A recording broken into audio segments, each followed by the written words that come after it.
All right, I'm Doug White, and it's the Security Weekly News, episode 240, if you can believe that. Welcome to the week of 18 September 2022. We got hot, lonely planets, Chromeloader, MFA Fatigue, Lapsus $. I'm so sorry they're back because I hate trying to say that. Lastpass, LockerGoga, and Lincolnshire. All this and Jason Wood on the Security Weekly News. This is Security Weekly, for security professionals, by security professionals. We interrupt our program to bring you this important message. It's the show that keeps you up to date on the latest security news twice a week, your trusted source for accurate security information and expert analysis. It's time for Security Weekly News. Right now, everybody is talking about cryptocurrency, and the cyber criminals are hiding in the conversation. Cyber criminals use social engineering loaded with urgency and fear to successfully prey on your company, your employees, and your customers. Spear phishing is just one of the 13 types of email threats. Barracuda has identified 13 types and shows you how you can protect your company, your customers, and your reputation. Find out about the 13 email threat types and Barracuda email protection by going and getting your free ebook at securityweekly.com/Barracuda. That's securityweekly.com/Barracuda. All right, it's the Security Weekly News. Let's see what we got here. So first up, we've got VMware and Microsoft. This thing just keeps getting bigger. VMware and Microsoft issued warnings that an ongoing widespread Chromeloader campaign has been seen dropping malicious browser extensions, Node WebKit malware, ransomware, and other stuff. So Red Canary had issued a warning that the Chromeloader browser hijacking malware, which was used for marketing, it was originally marketing affiliation and advertising fraud, but the Red Canary said that this had increased dramatically in the first quarter of 2022. Chromeloader originally was pretty simple, and it basically what it did was it redirected legitimate clicks to advertising sites. So this is this old click fraud stuff or whatever you want to call it. And it basically gets income generation for the attacker. So Palo Alto Unit 42 reported in the second quarter of this year that Chromeloader had started evolving and was now an info stealing tool that was trying to exfiltrate data stored in the browser. Now, it still had the adware function running, so it was a double-edged sword. It was like stealing information as well as doing click-throughs fraud.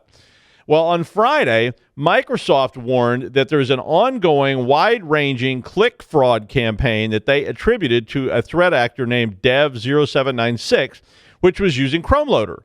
And then this morning, VMware published a tech report which described all of the different types of Chromeloader variants. There was a whole bunch of, I think there was 10 or more Chromeloader variants that were used in August of this year and now are being used in September. These Chromeloaders are being delivered via an ISO file that has that's usually associated with a malicious ad, a YouTube video comment, or some kind of browser redirect. And all this, and it still monetizes the attack as well. So not only are they attacking you, they're making sure you get some free clicks through to some ad site. There's a bunch of variants in there in this article, and there is a link to that VMware report. So if you're concerned about this or whatnot, there was a lot of detail in that report that I attached to the show notes, and you can check that out and get all the grim details about that thing. Now, as predicted, multi-factor authentication reduces the threat surface. I don't think anybody's going to argue with you there. But also as predicted, it's not a panacea. And of course now, because multi-factor is being put in place, hackers are shifting to social engineering, more social engineering than before, to gain access to credentials used to breach large networks. Now, they've always done that, but MFA put the damper on that social engineering stuff, and now they have to come up with new social engineering methods in order to actually be able to get around multi-factor. The new technique is called multi-factor authentication fatigue. Okay, I was like, okay, what could that be? But once I read it, I was like, oh, that makes sense.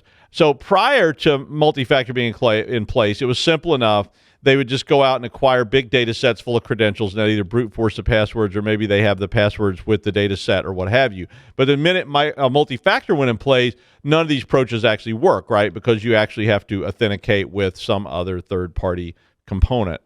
and that meant that all these data sets were useless. But this new approach, which is a kind of brute forcey kind of thing, basically what they do, because MFA typically uses push notifications to send the sign-in key or whatever you need to your mobile, then you agree to or you refuse the login. So I'm sure you have some of these already. I have some of these. Whenever somebody tries to log in, I get a notification and it says approve or, reject or what have you. Well, the MFA Fatigue attack uses a script, and it just basically blasts their system with login attempts, so that the phone is just going bip, bip, bip, bip, bip, bip, bip with all these requests to approve, and they just keep it going for however long it takes. So days they may do this, and then eventually either you accidentally hit the accept button, which I would presume they hide and make other spaces on there be accept as well. I don't know if they probably couldn't do that, though. They have to compromise the app. But they just hope you'll hit accept eventually, either by accident or just to try and stop this from going on. This approach has been used by Lapsus $, and Yanluo Wang, which both had targeted Microsoft, Cisco, and Uber. So obviously you don't want to accept these, and they also have a campaign where they do phone calls as well. So they call you and try to get you to log in and then get you to give them the credential when it comes to your phone, saying they're trying to help you. But of course, obviously you can do that. Solution is this: you can disable push notifications, but your MFA may not work if you do that. You can contact your admins. I always love that solution because, I'm usually the admin. So then I'm like, okay, now what? There's another technique that's been put in with Microsoft anyway, and some others, called number matching, which is basically called verified push on Duo, which is Microsoft's app for this. The verified push obviously restricts who can actually try to send notifications. So if all these notifications are coming in from some strange number, you can just block all those out. Most major providers in this article had recommendations for what they said to do with their particular app. So if you're having problems with this, and you may well check that article out. Along those same lines, though, last week's Uber breach has been attributed to Lapsus $, which typically targets these kind of high-profile companies, and they've been responsible for Microsoft, NVIDIA, Samsung, Okta, all these other attacks. Well, according to Uber, the breach did not access any production systems that had user information in them, but basically Lapsus $, used stolen credentials of an Uber EXT contractor, and they ran a multi-factor fatigue attack until the contractor clicked accept, probably by accident. So once they did that, they were able to get into stuff on the Uber site, and they were able to access the Slack space of Uber. And once they did that, they posted a company-wide message in Slack, which if you're a user of Uber, you may have received. And then they also reconfigured the OpenDNS so that it would display a graphic image on some of the internal sites that employees use. They still don't know, according to this report, that if anything was injected into the systems or the base system, and they're still doing incident response on the matter, but they did say that no user data was compromised. So they just had access to this sort of workspace and Slack. But password protector LastPass released a statement that said that their data breach in August, which may well have been the same kind of attack, did not reveal any attempts to inject malicious code into their software, which was what everybody was worried about. LastPass did announce on the 25th of August that they had suffered a breach and that the attackers had gained access to the dev environment and stolen portions of source code and other technical information. They went on to say, though, in August, that no passwords or user data had been compromised. So they don't even store your master passwords and all that stuff in LastPass. But in this update on the 15th of September, they released more information about this, which said that the breach only affected the dev environment and there was no customer data, and that they did not go outside of the dev environment. It's not clear how the initial access was got around their multi-factor, but it's probably that they used something like an MFA Fatigue attack. And once they did get in, they impersonated the developer whose credentials they had, and that allowed them to have persistent access to the system. So, I mean, a bunch of that stuff going on right now. So you may want to be thinking about getting advisories out to your people about these sort of attacks, because I'm guessing we'll all be seeing them soon. And since we're on phishing anyway today, new Microsoft 365 phishing attacks are targeting government contractors. The lures on these attacks is an email which requests bids for a government project, which leads to a clone of various federal agencies' login portals, as well as fake login portals for Microsoft for Office 365. This is very similar to an attack back in January 2022 that was reported by Inky, where they were using PDFs that had instructions for how to bid on the U.S. Department of Labor portal and a link to a fake U.S. Department of Labor portal. Cofense reported that they have expanded their targeting, and they are now spoofing Department of Transportation and Department of Commerce information as well. The new attacks have a link to a PDF rather than an actual attached file to hopefully get around a lot of filters. The files have been cleaned up, apparently. I looked at some of the before and after shots of these files, and, the previous ones had lots of misspelled words, and they were this typical stuff that you expect. The new ones look pretty nice. So they had proper English and all these kind of things on them. And the other tactic that they're using now is they're using very long domain names. Now, they still have their original .gov spoof sites, but they now have spoof sites that say things, and I don't even think they're spoofs. There is one called transportation.gov.bidprocure.secure.akjackpot.com. So they've made subdomains inside of this akjackpot.com, which was originally associated with these attacks in the first place, and they made this really, really long domain so that if you're using a mobile device and you pull that up, you may only see transportation.gov. And if you see that, you may immediately click it because you go, oh, yeah, that link looks okay, even though the rest of it kind of went off the screen. So you better be careful with those kind of things, especially about grants and things like that. The phishing pages are after primarily your Microsoft 365 credentials. So that would allow them access to even more people. I'm guessing they're trying to move laterally and escalate, finding better and better credentials until they get, somebody really good. International law enforcement has publicly released a tool to clean up LockerGoga ransomware infections. LockerGoga originally suffered with an attack on Norsk Hydro, if you recall, way back in 2019, and they shut down the company for a week and cost apparently over $100 million US. Files with the .locked extension are an indicator of LockerGoga, but there's others that use that as well. But Bitdefender does say that you no longer need to pay this ransom if you ever intended to. And this report and study and so forth was a joint operation between Bitdefender, Europol, and Zurich law enforcement in Switzerland. And there was also the other coordinator of this was No More Ransom Project. They do have a step-by-step guide to clean up LockerGoga on their site. That's on that No More Ransom Project site. Zurich police released details about the criminal proceedings that they're bringing, and they had arrested someone who was described as a miscreant who reputedly is part.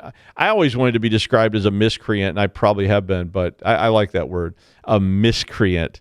But a miscreant who reputedly is part of the LockerGoga and MegaCortex groups. So the so-called miscreant was arrested back in October of 2021. So that may have something to do with the tool being released, because I'm guessing they're sort of negotiating with this miscreant about, okay, you give us this and we'll actually not do bad things to you. They also stated that a tool to clean MegaCortex up should be released soon, which further implies, look, you don't want to go to jail in Switzerland. I'm telling you, I've been to Switzerland. I know what it's like there. All that fondue and Italian food, it's just like, ooh, you like, I can't even imagine the horrors of fondue jail or something. But actually, Switzerland's really nice, and you should go there. Actually, don't. Leave it for the rest of us. I couldn't resist this next one. It gets right down to basic human nature. I mean, you got to admire humans. They don't change much. You can change all the frames and the frameworks and everything else, but at the end, they're still just the same old people. So these three men in Lincolnshire, which is up in the East Midlands in England, if you don't know, it's a pretty nice place actually, and they have a copy of the Magna Carta and all this kind of stuff. But anyway, there's three. That's in Lincoln, not just in Lincolnshire is like a county, and Lincoln is a city, but there's some other cities there too. But I think these guys were in Sherman Commons or somewhere, but the three men were seen behaving suspiciously in the real world, and somebody called the police. There's three people doing something, and the police show up and they apprehend the three men in a VW Golf and the guys had a taser, a baseball bat, a police uniform, and a fake gun, all in the trunk of the car, or as the article says, the boot. So the men were apparently traveling to a hacker's home known as Disco Dog, or Chinese. Does this sound like a Guy Ritchie movie script yet? I hope it does to you, because if you haven't seen Lock, Stock, and Two Smoking Barrels or Snatch, you've really missed out, because Guy Ritchie made some really bad movies too, but those are two really good ones. But anyway, this hacker had a lot of profile from a hack in December of 2020 against OG users, which you remember that attack. So apparently this botched up plan was to attempt to force their way into the home using the old fake police officer knock trick, like, hello, it's police. Then they're going to use the old baseball bat and taser trick, which is sometimes called the rubber hose method, to get old Disco Dog to give up the gelt. So, and then once they did that, and what they wanted was the Bitcoin wallets. So they're going to go there and beat the Bitcoin wallets out of you. There was also a case in New Jersey last month which involved a man who was arrested for stalking in an investigation into cyber criminal groups hiring button men to hit the streets and settle virtual scores. So you send somebody out to break all your rivals' fingers. You think you're going to play Xbox today? I don't think so. Mr. Tony says hi, and then they hit you with a hammer. Yeah, that's how AJ Soprano did it anyway. Weird story, but it's a fun story. You should read it. Before he finally produced the award-winning work entitled Pleasing Harmonious Window Overlooking a Lake of Ectoplasm, he specialized in caricatures of pets and could often be found painting Fido or Mr. Fuzzy Britch's Fluffy Butt on the corner of Broadway and 41st. Please welcome Jason Wood. Hey, everybody. Well, if you can't ransom a company's data, you can at least delete it all. At least that apparently was the decision made by two miscreants who were trying to ransom Intercontinental Hotel Group, or IHG, as I'll call them throughout here. The story was published on the BBC news site a few days ago, actually, about the intrusion, and they were actually contacted by the attackers via Telegram to talk about what they had done. The miscreants themselves state that they're a couple living in Vietnam, and they decided to go after IHG just for the fun of it. You're sitting there with your significant other. One of you asks, hey, what do you want to do this weekend? Your partner comes back and says, I got an idea. Let's just go ransom a company. Even if we don't get paid, it'll be a great date night. Hey, what the heck? Let's go for it. The next thing you know, the two of you are crafting an email attack to get into the victim's network. I know my wife would totally be on board with this, long enough for her to get me committed for being obviously out of my mind. Anyhow, that's basically what the attackers did. They started off with a malicious email with a payload on it, allowed them to get their initial foothold into the network. Now, at some point, as they're going along and they're moving through the environment, they did get prompted for multi-factor authentication, and they somehow managed to bypass that. For all I know, they just sat there and do the spamming thing that Doug was just talking about, and just keep requesting authorization. You make an authorization request until somebody finally gives in just to shut their phone up or something like that. Maybe they found a technical bypass. There's no information other than they did get around two-factor authentication. The attackers did have a problem, though. They kept moving through the network, and they were able to get around through it. But as they were trying to deploy their ransomware, the defenders at IHG were basically keeping up with them enough to prevent the data encryption from working. This could have been endpoint security. I don't know exactly what was going here. They did make the comment that the servers kept getting isolated on them. At some point, the attackers had decided that they just had enough, and they started just deleting data from the systems. Now, here's the quote from them on the explanation for their decision. Our attack was originally planned to be a ransomware, but the company's IT team kept isolating servers before we had a chance to deploy it. So we thought to have some funny, we did a wiper attack instead. So apparently it was all just for giggles. It had nothing to do with them being frustrated because they're trying to do a ransomware attack. and it keeps not working because the defenders are actually responding and stand just a half a step ahead of them. Definitely no frustration here. Honestly, I'm not entirely sure that I agree with that, but it sounds cool when you're bragging about it to a reporter via Telegram, I guess. Regardless of what I think about it, the attackers did indeed start wiping data off the systems. According to the BBC article, IHG started having trouble with their booking and check-in systems, and I had to go back and look back on this a little bit around September 5th. They went on for the next 24 hours to say that system maintenance was causing the issue, which, I guess we could call restoring data from backup, system maintenance. Then finally on the 6th, they had to admit, or they admitted rather to some regulators that they'd been attacked, and this caused the disruption in their business operations. One of the allegations, and I thought this was kind of interesting, by the attackers was that they got pretty broad access to the environment because they found IHG's internal password vault, and they found credentials to it, presumably on some system. Somebody, I'm not sure how they ran into that, but I'm picturing somebody, passwords.txt or something like that.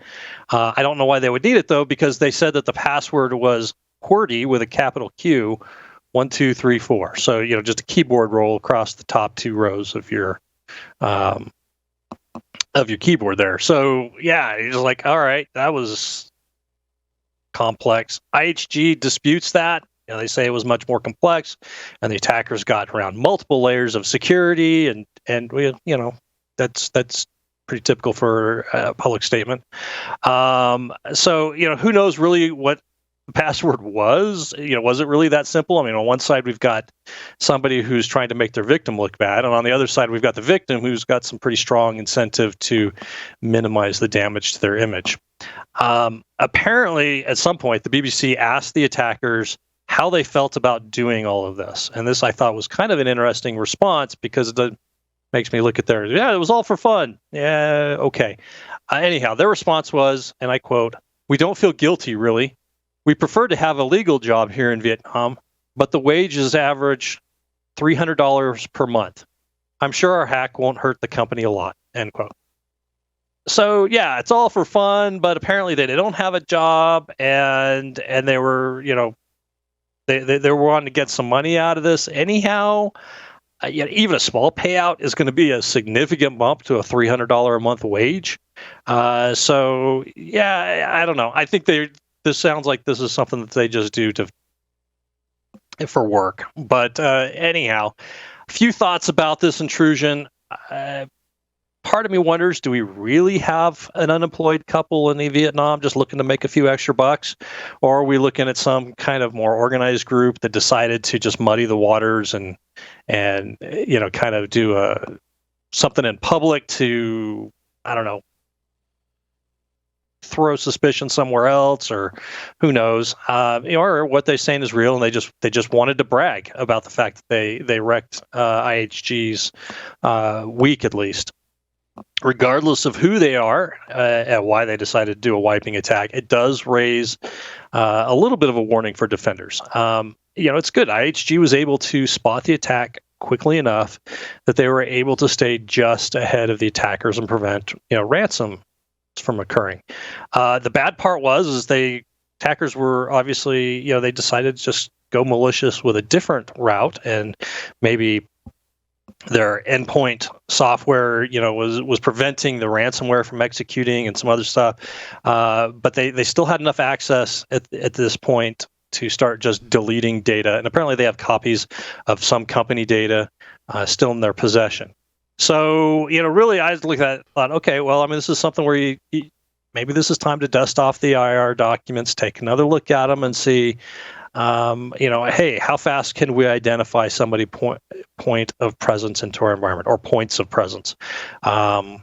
What are our procedures for doing that? Have we practiced at doing that sort of thing? How can we cut off C2 faster? What tools or gaps do we have to allow us to do this kind of identification? Because again, they had access to the environment, even though they were preventing the ransomware. They weren't able to cut off their access before they started destroying data on their own. So, we don't see this type of frustrated response from attackers often in the news. It may happen more than is reported on, but this does seem to be a little bit of a warning that hey, sometimes the attackers just get pissed off, decide to burn the place down instead. So take a look at the article. Links in the show notes as usual. Thank you, Jason. Well, they say the family that hacks together. I don't have a rhyme for that. There's supposed to be a poet here. There's never a poet here. Like I insisted. Okay, there's not a poet, so I don't know. The family. Call Larry. He'll come up. Call Larry. Yeah, Larry will come up. As a family that hacks together often doesn't start eating human flesh. I don't know. That's the best I can do. So you're just gonna have to live with it until they get my poet for my studio. And finally, hot, lonely planets are just waiting for your call. That's right. Instead of investing in Dial-A-Friend, why not help SETI find new worlds? Apparently, SETI, who is kind of scary but also kind of cool because they send signals out into space and go like, hey, we're over here. If you just happen to want to come, wipe us out, hey, Daleks and Cybermen and the Sontaran fleet, all of you could just come on over. Cardassians, not Kardashians, although they're pretty bad too, but Cardassians, all those kind of things. But anyway, SETI searches for signs of extraterrestrial life, and they teamed up with a telescope company called Unistellar, which makes telescopes. Writer! Where's my writer? They wanted to enlist citizen astronomers to search the skies because there's already over 5,000 confirmed extrasolar planets, which are called exoplanets, and they found the first one back in 92. But like a lot of astronomy, this doesn't involve Brian May in like a giant, telescope facility in the South Seas. It involves a bunch of people sitting in their backyard looking through their telescope night after night after night, and they're trying to spot something weird. And now it can be awe-inspiring. The first time Lou and I looked at the ice caps on Mars, it was like, wow, I was actually awed, and that doesn't happen very often. Usually I'm way too narcissistic for that. I'm like, yeah, that's cool, but look at me. But I mean, it was pretty awe-inspiring, but this is not. This is called the transit method of observation, which means you stare at a spot in the sky and you watch night after night after night to see if there's a change in brightness. And that means a lot of looking. So it's basically when a planet way off somewhere passes in front of something bright, you see a slight change in the brightness of that object. And then you can report it and name it, Mr. Planet, McPlanet Face, or whatever you want to call it. And but if you are interested in this kind of stuff, and the people that are really interested in it, it is kind of cool. Anyone can join the Slack channel. If you're interested, you can get in on it. You can maybe find a new planet. Name it after me is fine. You heard it from me, so you could name it or you could name it Jason. That's okay, too. But anyway, that's the news. Thanks, Jason. We'll see you Friday for the wrap-up show.